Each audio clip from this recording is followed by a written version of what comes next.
नमस्कार दोस्तों, जय श्री राम। आज हम वृक्षराज पीपल के बारे में बात करेंगे।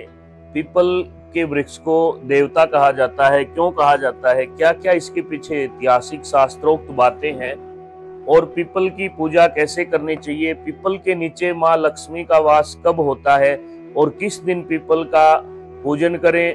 पीपल के पूजन के पीछे वैज्ञानिक रहस्य क्या है और प्रकृति का अनोखा वरदान पीपल को क्यों कहा गया है। आप जब भी बचपन से सुनते आए हैं, आपने देखा होगा, जन्म हो, मरण हो, कोई अमावस्या हो, शनिवार हो, अनेक प्रकार के ऐसे दिन हैं जिसमें आपको बार बार पीपल को पूजा करने के लिए कहा जाता है। पीपल की पूजा करो, पीपल का वृक्ष लगाओ, वट का वृक्ष लगाओ, त्रिवेणी लगाओ, अनेक प्रकार के आपने पीपल के उपाय सुने हैं। आज हम इस बारे में विस्तार से चर्चा करेंगे, क्योंकि शास्त्र में कहा गया है अश्वत्थः सर्ववृक्षाणाम, अर्थात सभी वृक्षों में मैं पीपल का वृक्ष हूं। ऐसा भगवान कृष्ण ने गीता में कहा है। पीपल वनस्पतिक जगत में सर्वश्रेष्ठ है, इसी कारण भगवान स्वयं इसे अपनी विभूति बतलाते हैं और इसमें देवत्व और दिव्यत्व दोनों की घोषणा करते हैं। शास्त्रकारों ने भी पीपल को साक्षात देवता कहा गया है। पीपल के जो पत्ते हैं उसके अनेक उपचार बतलाए गए हैं। मूल में विष्णु होता है, तने में केशव, शाखाओं में नारायण, पत्तों में श्री हरि और फलों में श्री भगवान विष्णु का अंश रूप सदा निवास करता है। और पीपल के फल को खाने के बाद कौवे जो विष्ठा करते हैं उससे ही पीपल उगता है, अर्थात सबका एक दूसरे के साथ संबंध।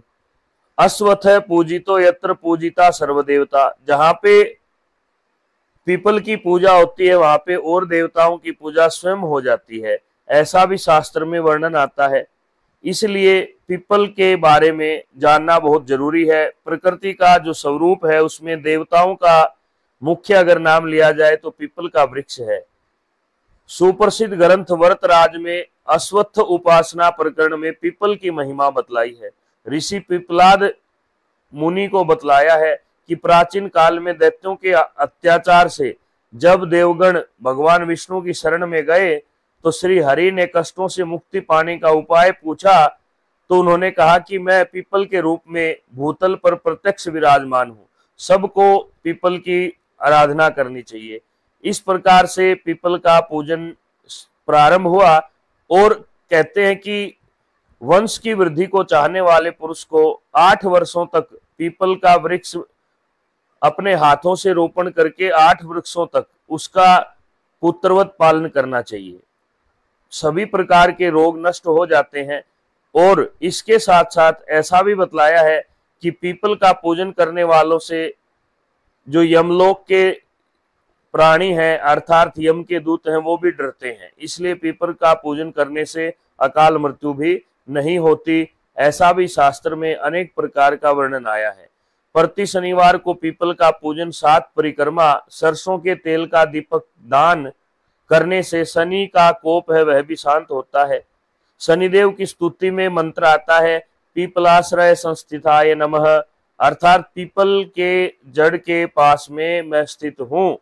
इसीलिए शनिवासरी अमावस्या को पीपल का पूजन विशेष बतलाया जाता है। अनुराधा नक्षत्र में और अमावस्या हो ऐसे दिन विधिवत पूजा करने पर पितृदोष शांत हो जाता है। बहुत से ऐसे आपको वर्णन मिलेंगे, लेकिन आज हम आपको बात समझाएंगे कि उपनिषदों में, वेदों में जो पीपल का बार बार नाम आया है उसका मुख्य उद्देश्य क्या है।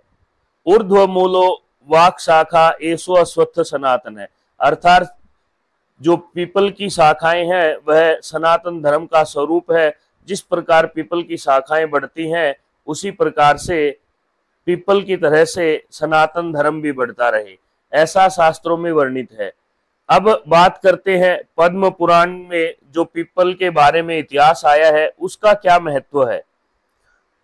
पद्म पुराण में वर्णन आता है कि समुद्र की 2 पुत्रियां थी। ज्येष्ठा जो पुत्री थी, बड़ी थी, उसका नाम था अलक्ष्मी और छोटी पुत्री का नाम था लक्ष्मी। जब विष्णु लक्ष्मी का पानी ग्रहण करने लगे समुद्र मंथन के समय, जब लक्ष्मी प्रकट हुई तब लक्ष्मी जी ने कहा कि मेरी बड़ी बहन का विवाह धर्म अनुसार पहले होना चाहिए।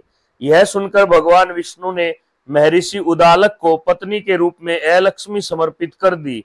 महर्षि उसे लेकर आश्रम में आए तो उसने उस पवित्र वातावरण में रहना स्वीकार नहीं किया। अर्थात जो अलक्ष्मी थी वह पिपलाद की पत्नी थी, उसने पवित्र वातावरण को स्वीकार नहीं किया, क्योंकि अलक्ष्मी अर्थात एक तरह से आप हानि समझ सकते हैं, और दूसरा स्वरूप लक्ष्मी लाभ। तब महर्षि ने उसे पीपल के वृक्ष के नीचे बैठा दिया और उसका त्याग करके वहां से चले गए। वहां पर वह दुख पूर्वक विलाप करने लगी। तब लक्ष्मी ने अपने पति भगवान नारायण से अनुरोध किया कि हे भगवान, इस प्रकार से तो मेरी जो बहन है उसका अपमान भी होगा और वह कैसे जीवन यापन करेगी। इस प्रकार प्रार्थना करने पर भगवान ने कहा कि जब पीपल का वृक्ष है वह मेरा स्वरूप है, अतः आपकी बहन मेरे इस स्वरूप के नीचे ही निवास करेगी। केवल शनिवार को छोटी बहन लक्ष्मी अर्थात आप स्वयं जाकर के उनसे मिल सकती हो, इसलिए पीपल के वृक्ष को शनिवार पूजन विशेष बतलाया है। सनौ ते भगिनी ज्येष्ठे लक्ष्मीर अत्र गमिष्यति तस्मात् अश्वत्थ वृक्षौ असौ सनौ पूजो विशेषतः। अर्थात शनिवार के दिन माँ लक्ष्मी अपनी बड़ी बहन अलक्ष्मी से मिलने पीपल के वृक्ष के नीचे जाती है, इसलिए शनिवार को पीपल का पूजन विशेष कहा गया। परते हम ये अर्चिसंति त्वाम ज्येष्ठा ग्रह धर्मिणः ते अस्वीयम श्री कनिष्ठा ते भगिनी निश्चला अस्तु वही। अर्थात जो गृहस्थी जन अपनी पत्नी या सुहागिनी स्त्री या कोई भी मनुष्य पुरुष इस दिन शनिवार के दिन जो ज्येष्ठा देवी एवं अश्वत्थ का पूजन करेंगे उनके घर में मां लक्ष्मी का वास रहेगा। ऐसा स्कंद पुराण में और पद्म पुराण में वर्णन मिलता है। स्कंद पुराण में कहा गया है अश्वत्थ आलिंगनम च इव हस्वस्थस्य च पूजनम मदन निभेद न कर्तव्य स्पर्शो अश्वत्थ सत्तम। अर्थात शनिवार के अलावा किसी भी दिन पीपल का स्पर्श नहीं करना चाहिए और कभी भी शनिवार के दिन पीपल का स्पर्श का त्याग नहीं करना चाहिए। धन चाहने वाले मनुष्य को शनिवार के दिन पीपल का पूजन स्पर्श जरूर करना चाहिए, साथ परिक्रमा करनी चाहिए।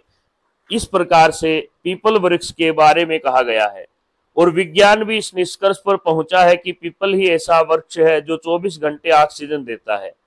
पीपल का पेड़ मूल रूप से भारत में ही पाया जाता है। मुंबई में एक पेड़ 3000 वर्ष से भी अधिक पुराना है। विदेशों में भी इसको ले जाकर के लगाया गया। पीपल का वृक्ष आयुर्वेद के अनुसार मधुर, कषाय और शीतल है। इसका अनुपान भेदपूवन सेवन करने से काफी शरीर के जो रोग दोष है वह नष्ट होते हैं। इसलिए प्रत्येक मनुष्य को पीपल का पूजन विशेष रूप से करना चाहिए और पीपल को लगाना चाहिए। शास्त्र में कहा है कि पीपल को काटना महापाप है। उसको कटता हुआ देखकर सामर्थ्य होने पर भी अगर कोई रोकता नहीं है तो उसे भी यमराज की कठोर यातनाएं भुगतनी पड़ती हैं। इसलिए पीपल के वृक्ष को विशेष रूप से देवता मान करके प्रत्येक मनुष्य को पूजन करना चाहिए। और पीपल को कलिप वृक्ष भी कहा गया है। इसीलिए अगर आपको पीपल का पूजन विशेष कामना के लिए करना है तो शुक्रवार की प्रातः शुभ मुहूर्त में पीपल के पास जाकर जड़ में सुपारी, हल्दी, कुमकुम, चावल चढ़ाकर कहें, हे कलिप वृक्ष पितृ देवता का स्वरूप पीपल के देव, पीपल देव, मैं कल से आपका शांति, समृद्धि और लक्ष्मी के लिए पूजन करूंगा। और अगले दिन शनिवार को आप श्रद्धा से उसका पूजन करें। इस प्रकार से पूजन करने से ग्रह पीड़ा, पितृदोष, काल सर्प योग, ग्रह योग, विषम योग, ग्रहों से उत्पन्न दोष का निवारण हो जाता है। और प्रातःकाल 1 घंटे तक पीपल के नीचे बैठकर मंत्र जप करना स्वास्थ्य के लिए लाभदायक है। पीपल वृक्ष 1 घंटे में 1700 ग्राम प्राण वायु प्रवाहित करता है। जन्म कुंडली में 100% कोई ना कोई दोष जरूर होता है, उसमें पितृदोष की अधिकता रहती है, क्योंकि हमारे पूर्वजों के द्वारा किए गए पाप भी हमें भुगतने पड़ते हैं, इसमें कोई संदेह नहीं है। इसीलिए जो व्यक्ति अपने वंश की वृद्धि चाहता है और शरीर को स्वस्थ रखना चाहता है तो उसके पीपल का पूजन अवश्य करना चाहिए। इस प्रकार से पीपल के बारे में शास्त्रों का जो वर्णन है वह हमने आपके साथ बतलाया। अगर आपको भी कुंडली में कोई ऐसा दोष दिख रहा है जिसका आपको ज्ञान नहीं, बार बार आपके घर में बीमारी आती है, बार बार पशुओं में रोग होता है, बार बार पारिवारिक कलेश बनता है, तो आप अपना जन्म का समय तारीख हमारे पास भेजिए, हम आपको उचित मार्गदर्शन देंगे। और हमारी अगर हर एक बात को आप ध्यान से सुनते हैं तो निश्चय ही जीवन सफल होगा। अभी तक अगर चैनल को सब्सक्राइब नहीं किया है तो आपसे करबद्ध निवेदन है कि आप चैनल को लाइक शेयर सब्सक्राइब करें। और जब जब आपके शरीर पर कोई भी भार लगे तो आप पीपल का पूजन बिना किसी के पूछे बगैर ही कर सकते हो, क्योंकि रामायण में भी चौपाई आई है कि पीपर तरु तर ध्यान सो धरई, जाप यज्ञ पाकरी तर कई। अर्थात जो पीपल के पेड़ का ध्यान करता है उसको अनेक सहस्त्र यज्ञों के समान फल प्राप्त होता है। इसीलिए पीपल के वृक्ष को आप देव वृक्ष माने। और कलयुग का प्रतीक वृक्ष वट का वृक्ष है। आम, पाकड़ और पीपल और अशोक, ये 5 पेड़ पूजा में लिए जाते हैं। कहीं कहीं केले का वर्णन भी है, लेकिन अगर वंश की वृद्धि चाहिए तो आपको बड़ और पीपल का विशेष ध्यान रखना चाहिए। धन्यवाद। जय श्री राम। आपको कोई भी संशय हो, कोई भी आपका प्रश्न हो तो आप निसंदेह हमारे पास वह भेज सकते हैं। हम कोशिश करेंगे कि प्रमाणित और हमारे जो प्रतिष्ठित विद्वान हैं उनके सानिध्य में सीखा हुआ ज्ञान आप तक पहुंचाएंगे। आप सभी का धन्यवाद। पुनः करबद्ध प्रार्थना है, चैनल को लाइक शेयर सब्सक्राइब करें। जय जय श्री राम। भगवान नारायण की जय हो, पितृ देवताओं की जय हो, भगवान शेषनाग जी महाराज की जय हो, सभी देवी देवताओं की जय हो।